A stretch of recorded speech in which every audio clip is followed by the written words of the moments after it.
Xin chào các bạn. Có bạn yêu cầu mình làm bánh tráng, đường, mè gừng. Mà đa số các món mà được yêu cầu á, thì nó không có sẵn công thức. Khi mà mình làm ra thì lại ít người xem. Nhưng đối với món này thì mình thấy rất là đáng đồng tiền bát gạo bởi vì nó rất là ngon. Với 200g gạo và 50g bột mì mình sẽ làm ra được 8 cái bánh tráng dày, đường kính là 22cm. Mình xài cái loại gạo dài long grain này. Nếu mà bạn có gừng á thì gừng tươi thì mình đem mình xay ra, gừng bột á thì mình thêm nước vô trong gạo. Mình sẽ xài là 10g gừng với lại 50g nước. Và 200g gạo dài khi mà mình rửa, ngâm xay thì mình lấy cái phần lắng đọng đó là 400g, trong đó có 200g bột và 200g nước. Ở phần mà làm bột á, mình có cái short video, mình sẽ để link ở phần mô tả. Và mình sẽ cho vô là 50g bột mì đa dụng. Loại nào cũng được. Và mình sẽ khuấy nó đều lên. Xong rồi á, thì mình sẽ cho nước vô. Đầu tiên á, thì mình cho nó là 200g nước sôi. Nếu mà các bạn không có muốn bánh dày á, thì các bạn không cần dùng nước sôi, bạn dùng nước nhiệt độ phòng cũng được. Bởi vì nước sôi á, thì nó làm bột nở ra, khi mình tráng á, nó trích cái bánh nó dày hơn. Rồi mình cho vô 80g đường vàng. Nếu mà bạn không có xài đường vàng thì xài bất cứ đường gì cũng được. Và cái số đường này thì các bạn có thể tăng giảm, không bắt buộc phải luôn luôn là 80g. Mình cho vô là 1/4 muỗng muối biển. Muỗng này là muỗng cà phê. Trộn lại cho nó đều. Gừng hồi nãy mình xay á, thực ra mình làm là 1kg gạo, nhưng mà mình chỉ đưa công thức các bạn là 200g thôi cho nó dễ. Thì mình lấy vô là 60g gừng. Trong đó thì mình 50g nước với lại 10g gừng mình xay ra là 60g. Kể về trọng lượng. Rồi cho vô 2 muỗng canh mè đen. Nếu không có mè đen thì mình xài mè trắng cũng được. Mè này chờ là chưa rang. Mình cho hồi nãy 1 muỗng, bây giờ mình cho thêm vô.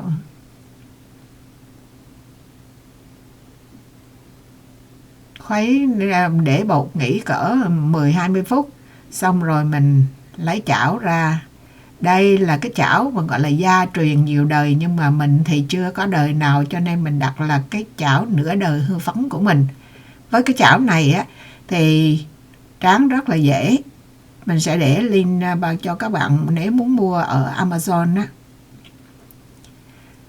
Cách tráng á, là mình đặt chảo lên, mở lửa, xong rồi mình đổ bột vô, mình đậy nắp lại cỡ 30 giây. Thì mình thấy mình dồn qua cái nắp á, mình thấy nó phồng phồng cái bánh lên. Và mình sẽ tắt lửa. Mình mở nắp ra rồi mình tắt lửa. Rồi chung quanh á, cái viền nó sẽ là vung lên, nó tróc ra. Thì lúc đó mình sẽ lấy bánh ra.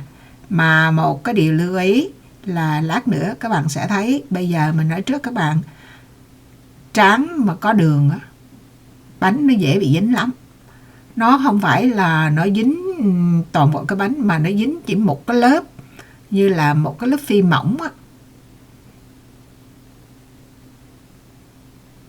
Để mà làm sao để trị được cái dính đó thì các bạn tiếp tục xem tiếp cái phần sau. Này là mình để cái thời gian thực sự của nó để bạn thấy là chừng đó là cái bánh chín. Rồi mình dỡ ra, mình tắt lửa. Tại vì nếu mà tùy ngay cái bếp điện là vậy đó, tại lửa nó đúng lên cái nhiệt độ nó sẽ tắt. Còn cái này là tự mình tắt đi. Rồi bây giờ là mình đổ tiếp tục. Bột này thì nó cũng không phải là nước sôi lắm, nước cũng hơi nóng thôi, thành ra nó cũng loãng chứ không có đặc. Nếu mà bột đặc á, thì mà bạn đổ vô ở trong chảo là nó đứng nguyên chỗ chứ nó không có chạy mình tráng bánh được. Đó. Bây giờ bạn thấy này, cái này là mình cái đầu tiên thì mình có quét dầu á, thì khi mình lấy ra mình đẩy thì được, còn cái này á mình không có quét dầu. Bạn thấy mình khơi nó ra, nó dính một cái lớp mỏng ở dưới thôi. Bạn thấy cái viền á là nó đã tróc rồi nhưng mà nó vẫn dính, mình không có lắc nó không có chạy được, lắc nó vẫn còn dính. Từ từ mình khơi ra. Thường ở bánh á, thì cái mặt trên nó rất là dính nha các bạn, nếu mà nó xếp lại là nó dính á. Thành ra mình phải, khi mà mình ụp ra là mình ụp thẳng cái bánh chứ không có để cho nó gấp nếp lại. Đó, nó còn một cái lớp mỏng như vậy đó. Thành ra để trị nó, mình quét cho sạch cái chảo rồi mình quét vô một lớp dầu mỏng. Tùy tình hình cái chảo nha các bạn. Tráng mà đường nhiều á, cái này á là 250 bột, tức là 200 bột gạo với lại 50g bột mì, thì mình xài 80g đường là nó ngọt lắm á. Các bạn có thể tăng thêm giảm gì đó tùy các bạn, mà nó ngọt á thì nó hơi khó hơn.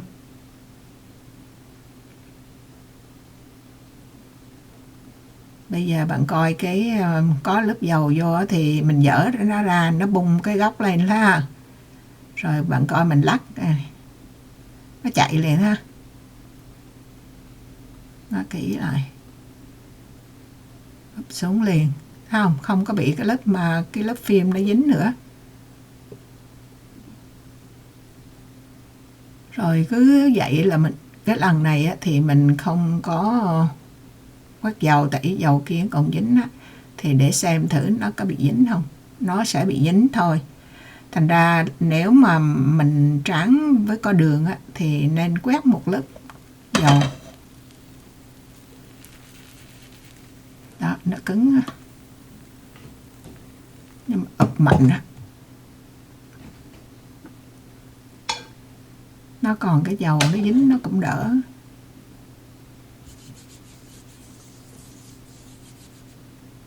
Cứ vậy đó, tùy theo tình hình của cái chảo rồi với lại tình hình bột, cái là các bạn có thể là ví dụ như mình bị dính á, thì mình ráng mình khơi nó ra, xong rồi mình thoa dầu nó, rồi mình coi tình hình đó. Mình mỗi cái chảo mỗi làm, mình cũng đưa ra những cái mà gặp những cái trở ngại vậy để các bạn biết, nếu mà gặp như vậy các bạn vẫn làm được. Mình làm ra 1 ký bột là mỗi ký 200g bột á, 200g bột gạo, 50g bột mì á, thì mình làm ra 8 cái bánh. Như vậy mình làm ra là tất cả là 40 cái bánh á. Bây giờ cái lần này á thì mình làm bằng đường hóa học, cái đợt thứ hai nên mình làm đường hóa học. Bạn cũng không cần biết là bao nhiêu, tùy các bạn bỏ nhiều hay là ít. Còn cái công thức chính hôm nay là mình xài đường vàng, còn bạn thêm cái đường hóa học để mình nói rằng nếu mình làm đường hóa học mình không cần mà quẹt dầu gì hết, là nó rất là dễ luôn. Cái đổ bột xong là ra là tự nó tróc, lấy ra là mình cầm cái tay ra, mình cầm cái mí là mình lấy bánh ra liền à. Đó, chứng tỏ rằng là nó dính đó là do cái đường. Bạn thấy đó, nó ụp ra liền khỏi cần dầu gì hết. Mình lấy lên nữa, rồi mình tắt lửa rồi mình đi bỏ nó vô, mình mở lửa lại, mình bỏ nó trở lại, xong rồi thì mình đậy nắp lại cỡ chừng 30 giây á, là mình tắt lửa, mở nắp ra, hay là mở nắp ra rồi mình tắt lửa cũng được, sát với thời gian nhau thôi. Chỉ đơn giản có vậy á, là ra 40 cái bánh tráng mình làm 1 tiếng đồng hồ. Nhưng mà vì cái bánh này nó có đường, mình không dám đem ra ngược. Mặc dù bữa đây là mình làm trời nó nóng, ở ngoài nắng mình cũng không có đem phơi, là sợ ruồi nó bu lắm. Ruồi nó bu nó đẻ trứng ở trong đó ghê lắm. Thành ra mình để trong nhà qua 1 ngày rưỡi á, thì nó khô, nó bong cong cớn lên như vậy á. Nhưng mà nếu mà mình đem bỏ microwave mình nướng á, là nó thẳng tưng ra từ cái bánh cong queo vậy. Khi mình bỏ vô microwave mình nướng á, 1 phút á, 30 giây cái mình lật trở lại. Là có đường á, thì nướng cỡ 30 giây xong mình lật lại mình nướng cỡ 15 giây nữa, tất cả là 45 giây cái bánh. Cái bánh này á, thì cái chảo là 24 cm, nhưng mà mình làm ra là rồi sao nó co lại thành cái bánh nhỏ. Bạn thấy nướng ra là cái bánh nó thẳng ra rất là đẹp. Cho nên dù các bạn nhìn cái bánh mình phơi nó cong cớn kệ nó không có sao, mình khi mình nướng mình lật lại mình đè nó xuống là nó thẳng ra. Chỉ có vậy thôi. Mình chia sẻ với các bạn, mong các bạn nếu mà làm thành công và hài lòng với cái công thức này. Cảm ơn các bạn đã theo dõi, hẹn gặp lại các bạn trong những video kế tiếp. Bye bye.